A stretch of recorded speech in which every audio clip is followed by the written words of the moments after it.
अस्सलाम वालेकुम स्टूडेंट्स। क्या हाल है आपके? मेरा नाम है अबरार चौहान। आज हम first year chemistry chapter number 10 के अंदर एक्सरसाइज शुरू करने जा रहे हैं। इसका question number 1, question number 2, question number 3 इस लेक्चर के अंदर हम डिस्कस करेंगे। तो चलते हैं हम लेक्चर की तरफ। स्टूडेंट, इस लेक्चर के अंदर हम question number 1, question number 2 and question number 3 यानी कि MCQs, fill in the blanks और ट्रू फॉल्स को करेंगे।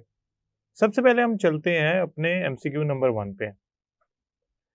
The cathodic reaction in the electrolysis of dilute sulfuric acid with platinum electrode is cathode पे किस किस्म का रिएक्शन होता है जब आप इलेक्ट्रोलिसिस करो डाइल्यूट सल्फ्यूरिक एसिड की।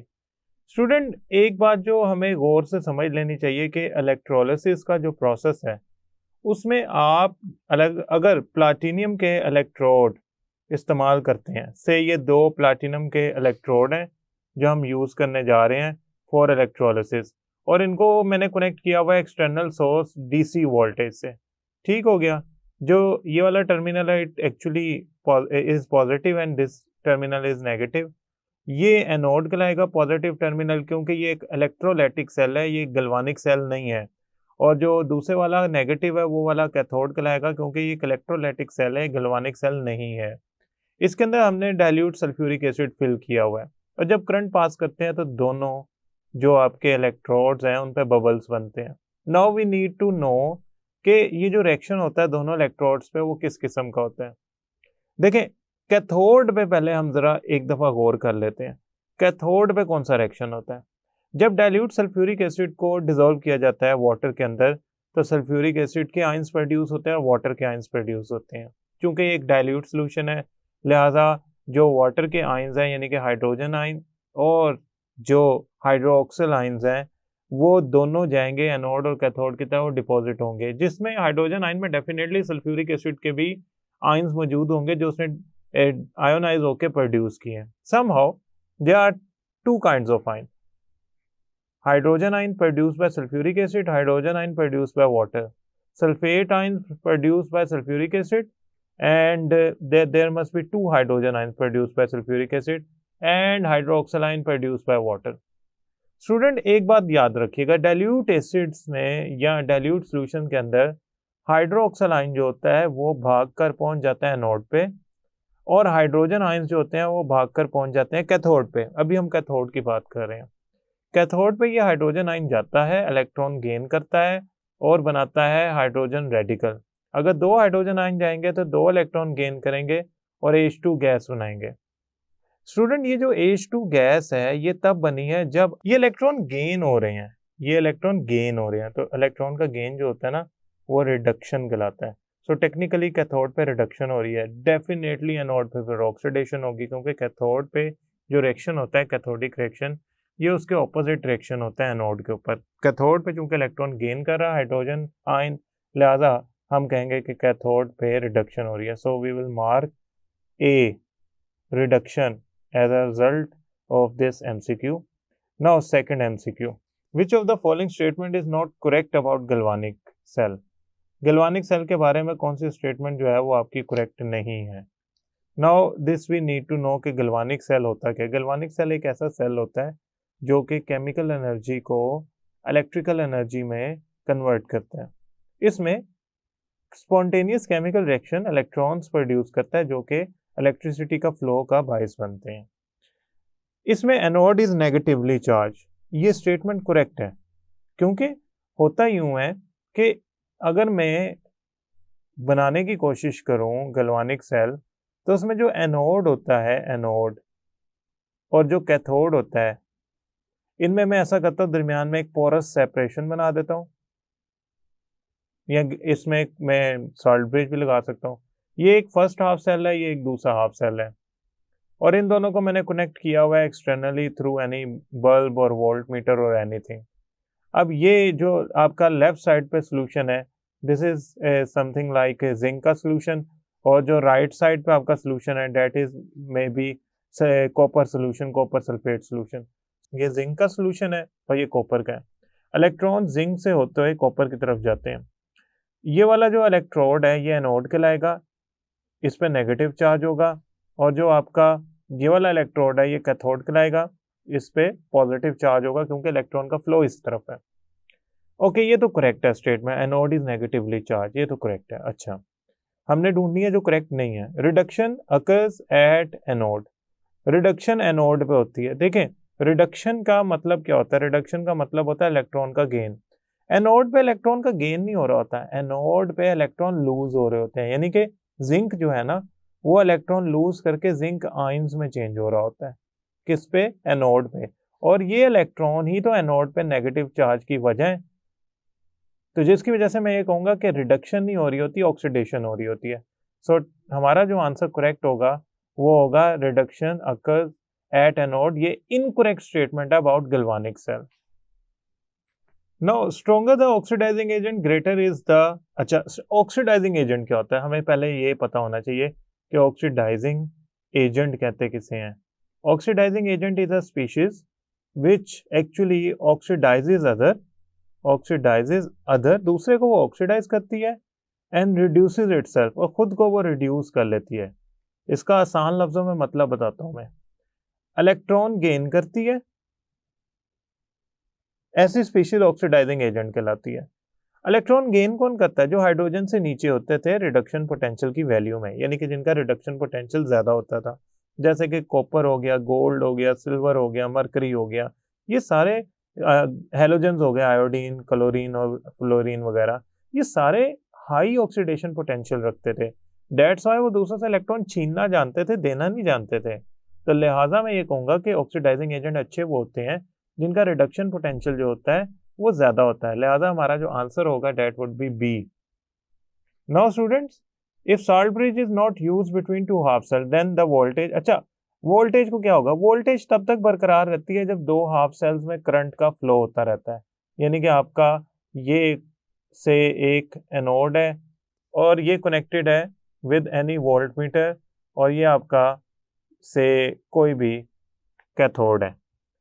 एनोड से इलेक्ट्रॉन का फ्लो होता रहेगा कैथोड की तरफ, और एनोड वाले यानी कि से ये जिंक वाला से सेल है हाफ सेल, ये कॉपर वाला हाफ सेल है, और ये दोनों मिलके हाफ सेल एक गैल्वानिक सेल बना रहे हैं। जिंक वाले में पॉजिटिव आयंस अकोमुलेट होते जाएंगे, कॉपर वाले में नेगेटिव आयंस अकोमुलेट होते जाएंगे, क्योंकि जिंक इलेक्ट्रॉन लूज करता जाएगा, कॉपर उसके मुकाबले में इलेक्ट्रॉन गेन करता जाएगा। अल्टीमेटली क्या होगा? अल्टीमेटली ये होगा कि पॉजिटिव चार्ज अकोमुलेट होने से इस बीकर में और नेगेटिव चार्ज अकोमुलेट होने से इस बीकर में जो वोल्टेज है वो जीरो हो जाएगी, अनटिल अनलेस आप इसमें सॉल्ट ब्रिज ना लगाएं। तो लिहाजा मैं इसका आंसर लिखूंगा सॉल्ट ब्रिज ना लगाने से अकोमुलेशन ऑफ चार्ज हो जाती है, जिसकी वजह से हमारी जो वोल्टेज होती है वो जीरो पे फॉल कर जाती है। नाउ स्टूडेंट, अब हम पढ़ते हैं कि copper metal is placed in the solution of ferrous sulphate. Copper metal का जो सॉल्यूशन है फेरस सल्फेट में प्लेस किया गया है। अब मैं आसान लफ्जों में अगर मैं बताऊं तो कॉपर मेटल का पीस फेरस सल्फेट के सॉल्यूशन में रख दें तो कॉपर फेरस सल्फेट में फेरस आयन को तब ही डिस्प्लेस कर सकता है जब इसका फेरस सल्फेट से कम रिडक्शन पोटेंशियल हो।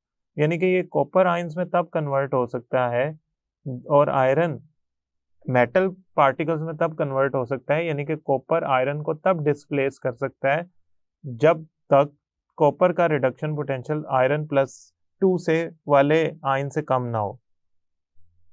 जो आयरन +2 है इसका रिडक्शन पोटेंशियल जो होता है, यानी कि आयरन का जो रिडक्शन पोटेंशियल +2 वाले आयंस का होता है वो होता है -0.44, और जो कॉपर +2 चार्ज का होता है वो होता है +0.34। अब आप खुद अंदाजा लगाएं कि कॉपर +2 आयन बनने के लिए अपना रिडक्शन पोटेंशियल रखता है +0.34, आयरन रखता है -0.44, तो क्या होगा? होगा यूं कि कॉपर आयरन को डिस्प्लेस कर देगा। अब कब? जब ये वैल्यू छोटी होती आयरन के रिडक्शन पोटेंशियल से। लेकिन यह तो उल्ट काम है, ये तो हो ही नहीं सकता, ये तो डिस्प्लेस हो ही नहीं सकता। क्यों? कॉपर की जो वैल्यू है रिडक्शन पोटेंशियल की वो ज्यादा है, आयरन +2 वाले की रिडक्शन पोटेंशियल की वैल्यू कम है, लिहाजा कॉपर आयरन को नहीं डिस्प्लेस कर सकता। हाँ, आयरन कॉपर को जरूर डिस्प्लेस कर सकता है। लिहाजा आपने यहाँ लिखना है कि there will be no reaction because copper metal could not displace iron, so no reaction take place. Now student, let's move on towards the next question. Student अब हम करने जा रहे हैं fill in the blanks. The oxidation number of oxygen atom in OF2।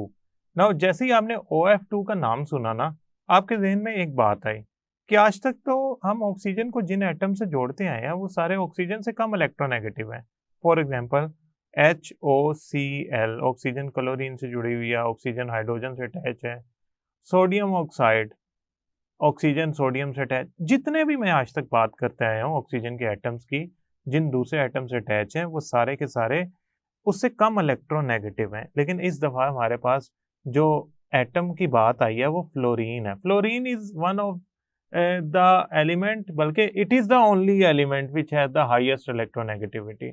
तो fluorine की electronegativity highest है। इसकी इलेक्ट्रोनेगेटिविटी होती है 4.00 अप्रोक्सीमेटली। सो मैंने यहाँ पे एक बात समझानी है आपको कि अब ऑक्सीजन पे -2 चार्ज नहीं आएगा। उसकी वजह यह है कि इधर ऑक्सीजन जिस एलिमेंट से अटैच है वो इससे ज़्यादा इलेक्ट्रोनेगेटिव है। फ्लोरीन पे होता है -1। तो दो फ्लोरीन जब एक ऑक्सीजन से अटैच होंगे तो इसका मतलब -2 ऑक्सीजन से अटैच है, से ये एक्स वैल्यू हो गई। अब -2 ऑक्सीजन से जुड़ के जो टोटल प्रोडक्ट बना रहा है उस पर न्यूट्रल चार्ज है। समझ रहे हैं ना न्यूट्रल? तो एक्स की जो वैल्यू होगी वो क्या होगी? 2, +2। तो इसका मतलब ये हो गया कि यहाँ पे आएगा +2। एक तो ये बात क्लियर कर लें आप कि यहाँ पे आएगा +2। दूसरा, and what is the charge in H2O2? Now student you need to understand one thing. ये है हाइड्रोजन पर ऑक्साइड, ये है हाइड्रोजन पर ऑक्साइड। इसमें चार्ज ऑन ऑक्सीजन क्या होगा? देखिए याद करें, मैंने आपको बताया था पर ऑक्साइड, नॉर्मल ऑक्साइड और super oxide.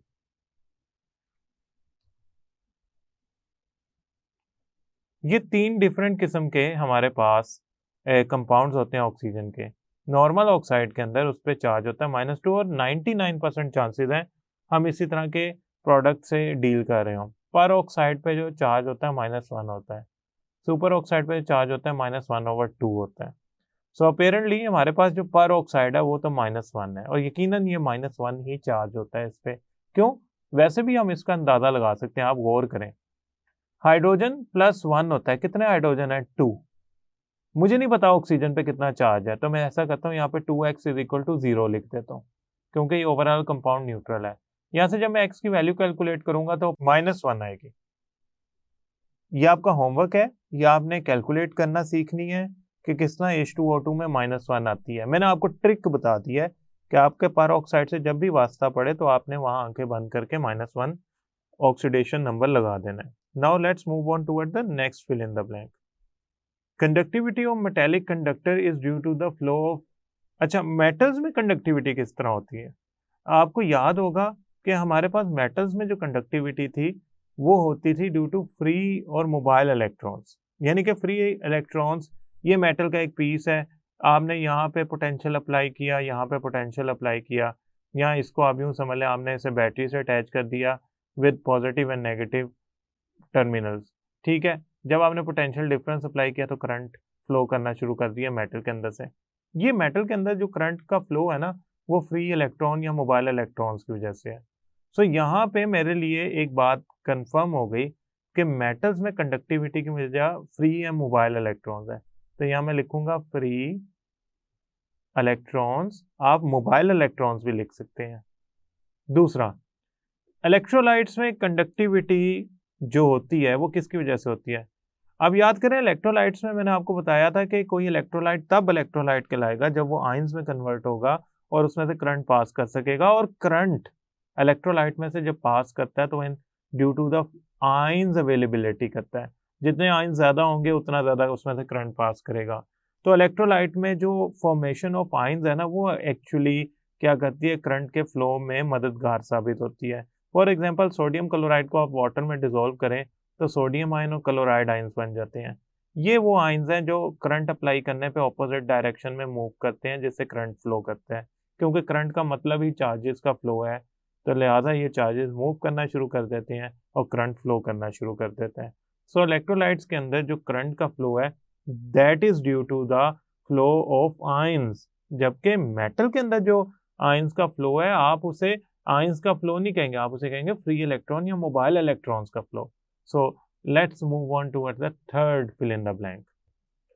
Reaction taking place at electrode is termed as oxidation. किस इलेक्ट्रोड पे जो रिएक्शन होगा वो ऑक्सीडेशन कहलाएगा? पहली तो बात यह है कि ऑक्सीडेशन वाली बात को हम थोड़ा समझते हैं। ऑक्सीडेशन का प्रोसेस होता है क्या? ऑक्सीडेशन का वो प्रोसेस होता है जिसमें इलेक्ट्रॉन का लॉस होता है, इलेक्ट्रॉन का लॉस होता है। अब इलेक्ट्रॉन का लॉस जो हो रहा है ना, वो हो रहा है किस पे? अब मुझे नहीं पता किस पे हो रहा है, फॉर एग्जांपल आपको भी नहीं पता। हम ऐसा करते हैं, हम पहले लिख लेते हैं। रिडक्शन का मतलब होता है इलेक्ट्रॉन का गेन। स्टूडेंट एक बात याद रखिएगा, मैं आपको दोबारा बता रहा हूं, एनॉक्स रेड कैट। अब इसको कैसे सिंप्लीफाई करते हैं? एनोड पे ऑक्सीडेशन, कैथोड पे रिडक्शन। तो यहां पे reaction taking place at what? Anode. Anode is termed as oxidation और कैथोड पे रिडक्शन कहलाता है। अब मैं इसको आपको पॉइंट ऑफ व्यू से समझाता हूं। देखें, एनोड पे क्या होता है? एनोड हमारे पास इलेक्ट्रोलाइटिक सेल के अंदर होता है पॉजिटिवली चार्ज। इसके पास गया से आपका कोई भी आयन गया जो नेगेटिवली चार्ज है, जैसे क्लोराइड आयन गया, क्लोराइड आयन इसके पास गया तो क्लोराइड आयन ने इसको इलेक्ट्रॉन दे दिया। 2 क्लोराइड आयन जाएंगे तो 2 इलेक्ट्रॉन लूज कर देंगे। ये 2 इलेक्ट्रॉन लूज करने के बाद क्लोराइड आयन नहीं कहलाएगा, वो क्लोरीन मॉलिक्यूल या गैस में कन्वर्ट होकर एस्केप कर जाएगा। सो हुआ क्या? टेक्निकली क्लोरीन ने अपने इलेक्ट्रॉन एनोड को दे दिए। इलेक्ट्रॉन का देना, इलेक्ट्रॉन का लूज करना ऑक्सीडेशन कहलाता है। एनोड पे ऑक्सीडेशन हो रही है तो आप खुद ही अंदाजा लगा लें कैथोड पे जो भी होगा वो ऑपोजिट होगा ना, वो ऑपोजिट होगा किसके? जो एनोड पे हो रहा है। अब इसको भी हम समझते हैं। हमारे पास ये ब्लू कलर का इलेक्ट्रोड है, इस पे नेगेटिव चार्ज है। नेगेटिव चार्ज का मतलब है आप यूं समझ लें इस पे एक्सेस इलेक्ट्रॉन्स है। हाइड्रोजन आयन इसके पास गया और हाइड्रोजन आयन इससे जाके कहता है मेरे पास इलेक्ट्रॉन की कमी है। 2 हाइड्रोजन आयन इकट्ठे जाके कहते हैं हमारे पास इलेक्ट्रॉन की कमी है। तो कैथोड उनको 2 इलेक्ट्रॉन की सप्लाई दे देता है और वो बनाते हैं हाइड्रोजन गैस और एस्केप कर जाते हैं। अगर आप देखें तो कैथोड पे इलेक्ट्रॉन की गेन हुई है, एनोड पे इलेक्ट्रॉन का लॉस हुआ है। तो आप कैसे कह सकते हैं कि ऑक्सीडेशन और रिडक्शन, यानी कि अगर एनोड पे ऑक्सीडेशन हो रही है तो कैथोड पे रिडक्शन नहीं होगी? हमेशा रिडक्शन होगी अगर एनोड पे ऑक्सीडेशन हो रही है। इसका मतलब आसान लफ्जों में ये है, जो एनोड पे रिडॉक्स प्रोसेस हो रहा है, अगर वो ऑक्सीडेशन हो रहा है तो कैथोड पे उसका ऑपोजिट ही होगा, रिडक्शन ही होगा। लेकिन आपने ये एनॉक्स और रेड कैट से याद रखना है कि ये किस तरह होता है। अदरवाइज ये इतना मुश्किल तो नहीं है लेकिन इतना आसान भी नहीं है याद रखना, लिहाजा मैंने आपको ट्रिक तो बता दिया, एनॉक्स रेड कैट। अच्छा, fourth fill in the blank. Fill in the blank is setup when the metal is dipped in its own ion. जब मेटल को उसके आयंस में डिप किया जाता है तो क्या सेटअप हो जाता है? देखिए यहाँ पे ना 2 आंसर आ सकते हैं। जब किसी मेटल स्ट्रिप को उसके आयंस में डिप किया जाता है तो एक पोटेंशियल सेटअप हो जाता है, एक पोटेंशियल सेटअप हो जाता है जिसे आप सिंगल इलेक्ट्रोड पोटेंशियल या रिडक्शन पोटेंशियल के नाम से जानते हैं। दूसरा इक्विलिब्रियम भी सेटअप हो सकता है, क्योंकि हम सारे जानते हैं कि जब किसी मेटल के स्ट्रिप को उसके आयंस में डिप किया जाता है तो शुरू में होता यूं है कि जो आयंस का रिड्यूस होना और आयंस का इलेक्ट्रॉन पिक करके ऑक्सीडाइज होना ये बराबर नहीं होते रेट, अल्टीमेटली बराबर हो जाते हैं। और वो जो टेंडेंसी है इक्विलिब्रियम की वो यहाँ राइट साइड पे होती है, लेफ्ट साइड पे, यानी कि यहाँ मेटल जो होती है उसकी कोशिश होती है इलेक्ट्रॉन गेन करने की ओवरऑल या इलेक्ट्रॉन लूज करने की। दैट वे या सेंस अल्टीमेटली इक्विलिब्रियम तो स्टैब्लिश होगा क्योंकि ये रिवर्सिबल रिएक्शन है। सो equilibrium is setup when the metal is dipped in its own ion या पोटेंशियल इज सेटअप। दोनों आंसर सही हैं और ज्यादा बेहतर ये है कि आप पोटेंशियल का आंसर लगाएं, क्योंकि ये बुक की एक लाइन है जो एक्चुअली इसको शो करती है। यहाँ पे पोटेंशियल आना चाहिए। आपके पास इलेक्ट्रोड पोटेंशियल के फर्स्ट पैराग्राफ के आखिरी लाइन में यहाँ पे लिखा हुआ है। वैसे पोटेंशियल को हम यूजुअली लिखते हैं, अगर मैं पूरा वर्ड लिखूँ ना तो यहाँ पे आना चाहिए वर्ड पोटेंशियल डिफरेंस। तो potential difference would be a more appropriate word. Potential difference is set up जब मेटल को डिप किया जाता है और इक्विलिब्रियम, दोनों सही आंसर है। Potential difference would be more appropriate answer, मगर इक्विलिब्रियम भी आंसर इसका हो सकता है।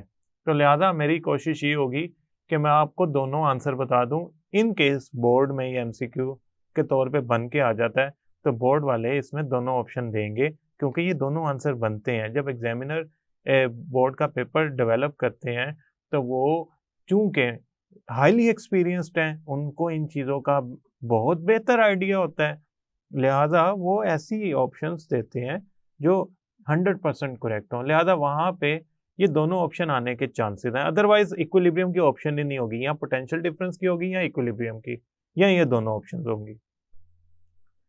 Next, fifth, fill in the blank. Copper metal blank. The copper cathode when electrolysis is performed for copper sulfate solution with copper cathodes. अगर मैं copper के solution में कॉपर मेटल के कैथोड्स यूज करूं, यानी इलेक्ट्रोड्स यूज करूं, anode और cathode दोनों यूज करूं, तो कॉपर मेटल क्या करेगी? देखें, ये ना थोड़ा सा समझने वाला क्वेश्चन है। इसमें फिल इन द ब्लैंक तब तक नहीं समझ आएगी जब तक ये प्रोसेस नहीं समझेंगे। स्टूडेंट, ये आपके सामने एक इलेक्ट्रोड है, ठीक है, और ये आपके सामने दूसरा इलेक्ट्रोड है, और मैं इनको कनेक्ट करता हूं एक्सटर्नली डीसी सोर्स से, और ये कॉपर सल्फेट का ब्लू कलर का सॉल्यूशन है जिसमें ये सारा इलेक्ट्रोलिसिस का प्रोसेस हो रहा है। देखें, अगर तो आपका कॉपर मेटल का इलेक्ट्रोड है तो कैथोड पे कॉपर आयंस जाएंगे, इलेक्ट्रॉन गेन करेंगे और डिपॉजिट हो जाएंगे। तो कॉपर मेटल का जो कैथोड है, कैथोड उसकी तरफ इलेक्ट्रॉन्स लेने के लिए कॉपर आयंस भागते हुए जाएंगे, लिहाजा वो उस पर डिपॉजिट होना शुरू हो जाएंगे। ये जो मैं इलेक्ट्रोड की थिकनेस बढ़ाता जा रहा हूँ ना, दैट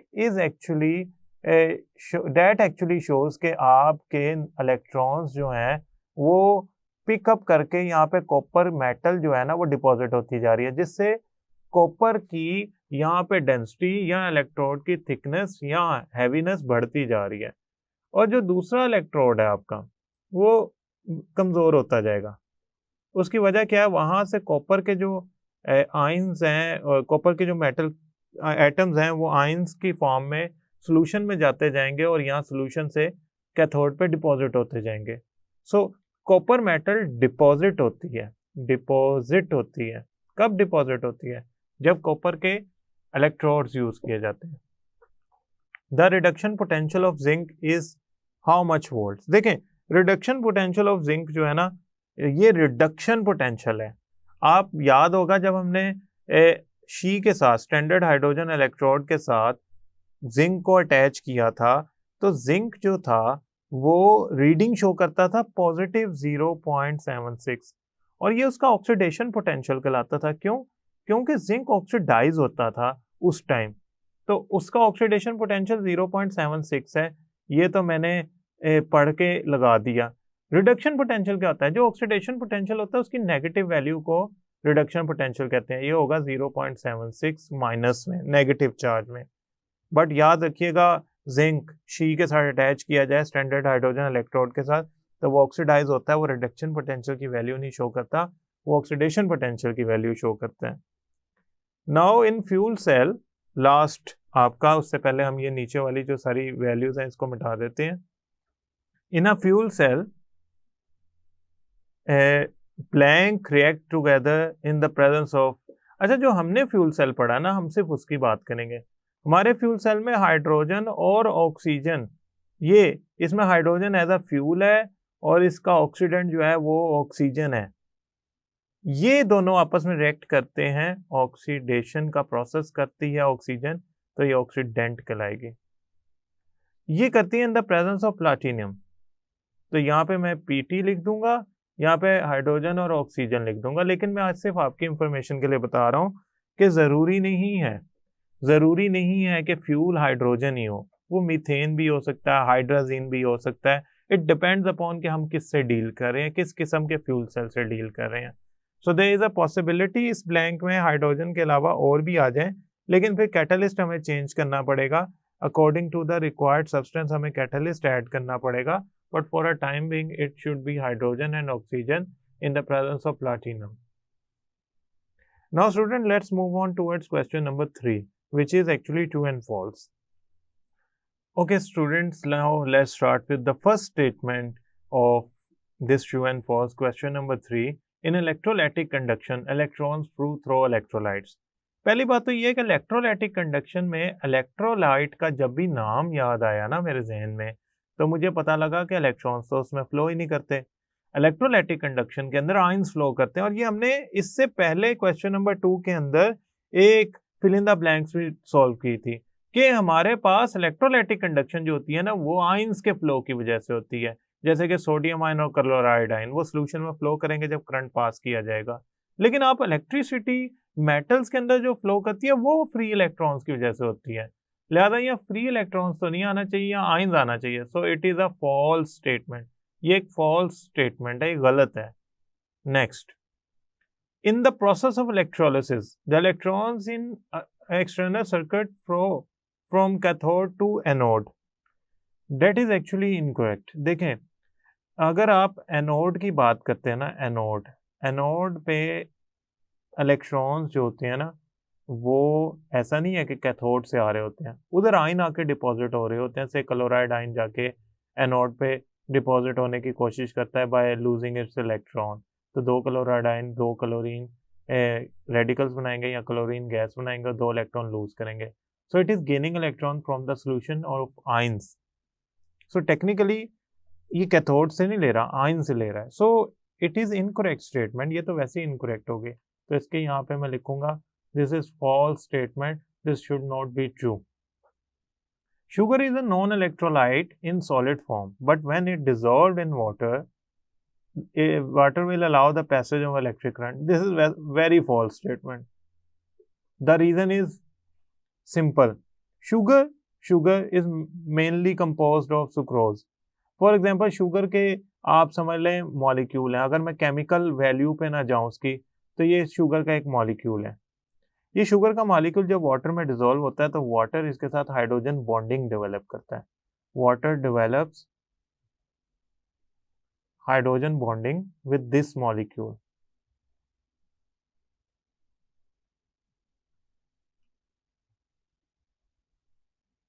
अब जब वाटर का मॉलिक्यूल इससे हाइड्रोजन बॉन्डिंग डेवलप कर रहा है इससे, तो होगा यूं कि ये शुगर जो है ना इसमें डिसॉल्व हो जाएगी, यानी कि फोर्सेस ऑफ अट्रैक्शन डेवलप कर लेगी. बड़ी सादी सी बात है. क्या इसमें आयंस बने हैं? नहीं. जब आयंस ही नहीं बने तो कौन सा इलेक्ट्रिक करंट गुजरेगा इसमें से? तो याद रखिएगा, शुगर का सोल्यूशन चूंकि आयंस नहीं बनाता, सिंपल हाइड्रोजन बॉन्डिंग डेवलप हुई और वो डिसॉल्व हो गया. तो जब कोई चीज आयन नहीं बनाती तो हम उससे क्या अंदाजा लगा सकते हैं? हम उससे सिंपल एक अंदाजा लगा सकते हैं कि वो इलेक्ट्रोलाइटिक कंडक्शन नहीं करेगा, वो इलेक्ट्रोलाइटिक कंडक्शन नहीं करेगा. तो आप इस स्टेटमेंट को वैसे ही फॉल्स समझे, क्योंकि अगर शुगर आयंस में कन्वर्ट होती और इलेक्ट्रोलाइटिक कंडक्शन फिर तो पॉसिबल था. क्योंकि वो आयंस में कन्वर्ट ही नहीं हुई, लिहाजा उसमें से इलेक्ट्रिक करंट पास ही नहीं करेगा. सो ये जो स्टेटमेंट है इट इज फॉल्स. नेक्स्ट हमारे पास है the metal will allow passage of electric current when it is in cold state. Actually temperature increase करने से बेशक जो कंडक्टिविटी है वो कम हो जाती है. इसमें कोई दूसरी राय नहीं है. हमने ये मेटल्स की प्रॉपर्टीज वाले टॉपिक के अंदर सॉलिड्स के चैप्टर के अंदर पढ़ा था कि conductivity will decrease due to increase in temperature. क्यों? ये मेटल का एटम है, ये इलेक्ट्रॉन, ये 2 एटम्स है मेटल के, और ये एक 2 4 5 6 काफी सारे इलेक्ट्रॉन्स है. ये भाग के जा रहे हैं from negative terminal towards positive terminal, और रास्ते में ये आपके मेटल के जो पॉजिटिव आयंस है ये वाइब्रेट कर रहे हैं अपनी जगह पे. अब जब टेम्परेचर बढ़ाते हैं तो इनकी वाइब्रेशन बढ़ जाती है. अब वो वाइब्रेट कर रहे हैं ज्यादा एरिया में, तो जिससे जो फ्लो ऑफ इलेक्ट्रॉन्स है वो क्या होगा? फ्लो ऑफ इलेक्ट्रॉन जो होगा वो डिस्टर्ब हो जाएगा, हिंडर हो जाएगा, कम हो जाएगा, जिससे कंडक्टिविटी कम हो जाएगी. But it will remain conductor. ऐसा नहीं है कि सर्दियों में इलेक्ट्रिक वायर से करंट गुजरना बंद हो जाता है या गर्मियों में इलेक्ट्रिक वायर से करंट गुजरना बंद हो जाता है. कंडक्टिविटी का फर्क आ जाता है. कंडक्टिविटी के फर्क आने की वजह से जो आपका मेटल है वो रहता तो कंडक्टर है बट थोड़ी कम ज़्यादा वैल्यू से, depends upon temperature, so this statement is false. तो मैं यहाँ पे लगाऊंगा this statement is very false. क्यों? कोल्ड स्टेट में कंडक्टर होता है, हॉट स्टेट में भी कंडक्टर ही होता है। Now student, let's move on towards the fifth fill in the blank. The electrolytic products of aqueous copper chloride solution are copper and chlorine.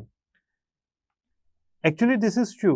देखें आप क्या कर रहे हैं, आप एक कंसंट्रेटेड सॉल्यूशन बना रहे हैं कॉपर क्लोराइड का। अब अगर मैं बात करूं तो हाइड्रोजन से ज़्यादा रिडक्शन पोटेंशियल है कॉपर का, लिहाजा अगर हाइड्रोजन और कॉपर आयन की रेस लगे कि वो एनोड पे डिपॉजिट हो तो डेफिनेटली कॉपर विल विन, क्योंकि जो इसका रिडक्शन पोटेंशियल है वो हाइड्रोजन से ज़्यादा है।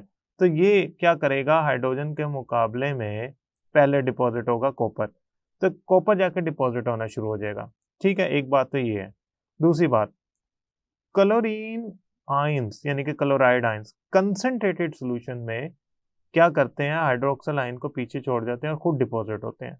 ये मैंने आपको समझाया था जब मैंने आपको इलेक्ट्रोलिसिस का सब्जेक्ट के अंदर डिस्कशन की थी, टॉपिक के अंदर डिस्कशन की थी कि क्लोराइड आयंस कंसंट्रेटेड सॉल्यूशन में डिपॉजिट हो जाते हैं और क्लोरीन गैस बनाते हैं बाय लूजिंग इलेक्ट्रॉन। सो जब आप एक्वस कॉपर क्लोराइड सॉल्यूशन जो कि अच्छी मिकदार में हल हुआ है, बहुत डाइल्यूट नहीं है, सही अच्छी कंसंट्रेटेड मिकदार में हल हुआ है, तो कॉपर और क्लोरीन जो है वही डिपॉजिट होंगे। तो ये स्टेटमेंट ट्रू है। First statement of this question is true, वो यही है कि कॉपर और क्लोरीन डिपॉजिट होंगे। कॉपर का मैं बता चुका हूँ आपको, कॉपर का रिडक्शन पोटेंशियल ज्यादा होता है इसलिए वो डिपॉजिट होगा। Sixth statement, zinc can displace iron from its solution. Yes, it would be only possible अगर जिंक का रिडक्शन पोटेंशियल जो है वो आयरन से कम हो। देखिए एक बड़ा सादा सा असूल है जो मैं आपको समझाना चाहता हूँ। से मेटल एक्स है, ये एक्स है मेटल और ये वाई मेटल है। आपके सॉल्यूशन में वाई मेटल के आयंस मौजूद हैं, वाई पॉजिटिव आयंस। आप चाहते हैं कि वाई पॉजिटिव आयन डिस्प्लेस हो जाए बाय एक्स मेटल। ये तभी पॉसिबल है जब एक्स मेटल का रिडक्शन पोटेंशियल जो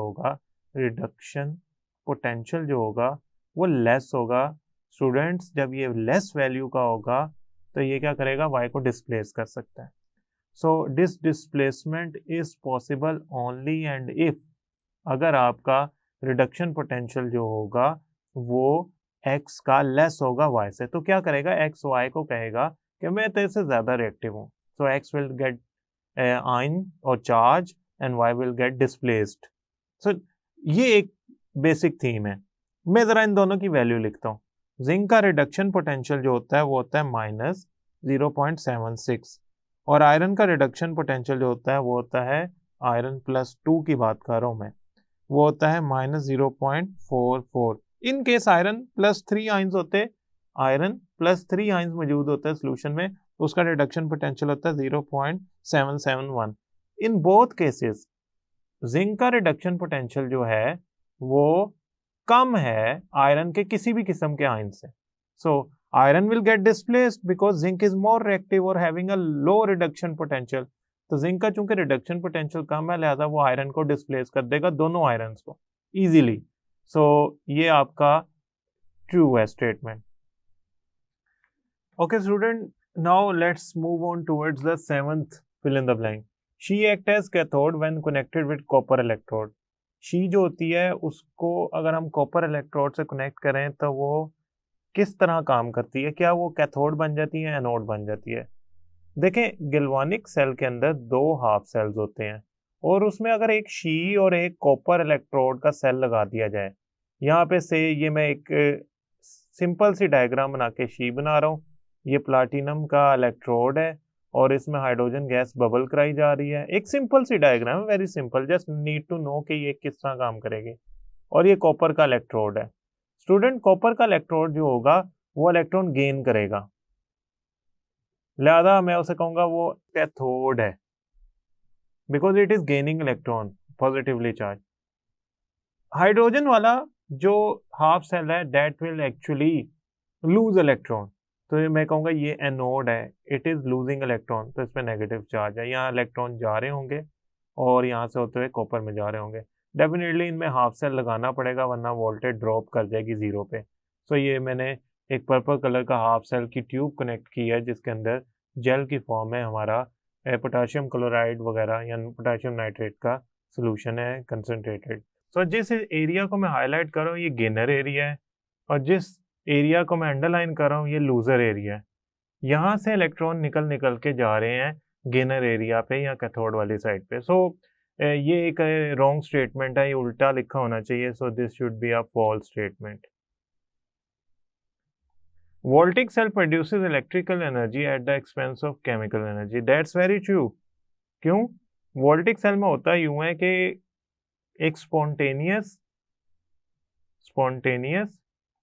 केमिकल रिएक्शन होता है जो कन्वर्ट करता है, जो प्रोड्यूस करता है फ्री इलेक्ट्रॉन्स या moving electrons from anode towards the cathode in a galvanic cell. So technically electrical energy is produced from a spontaneous chemical reaction. Okay, now next move on towards the ninth statement. Lead storage battery is not a reversible cell. That is very false.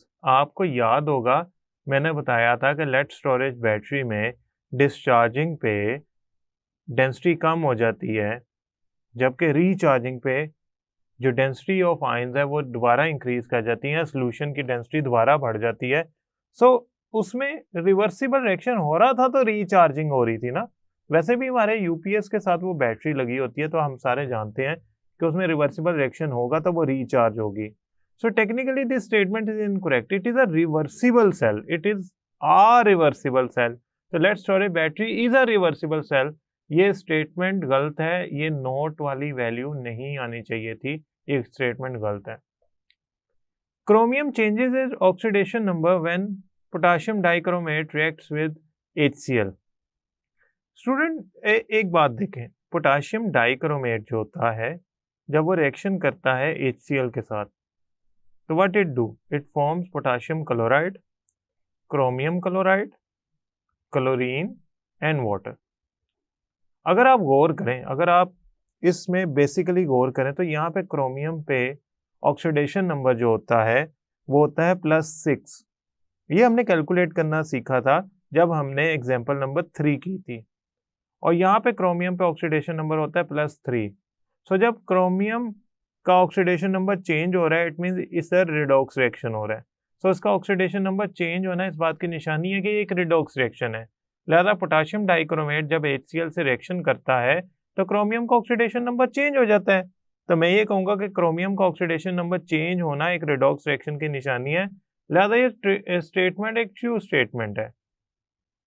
आपने एक बात याद रखनी है कि chromium का oxidation number चाहे बढ़ रहा है चाहे कम हो रहा है, दोनों सूरतों में मैं ऑक्सीडेशन नंबर के चेंज होना ही समझूंगा।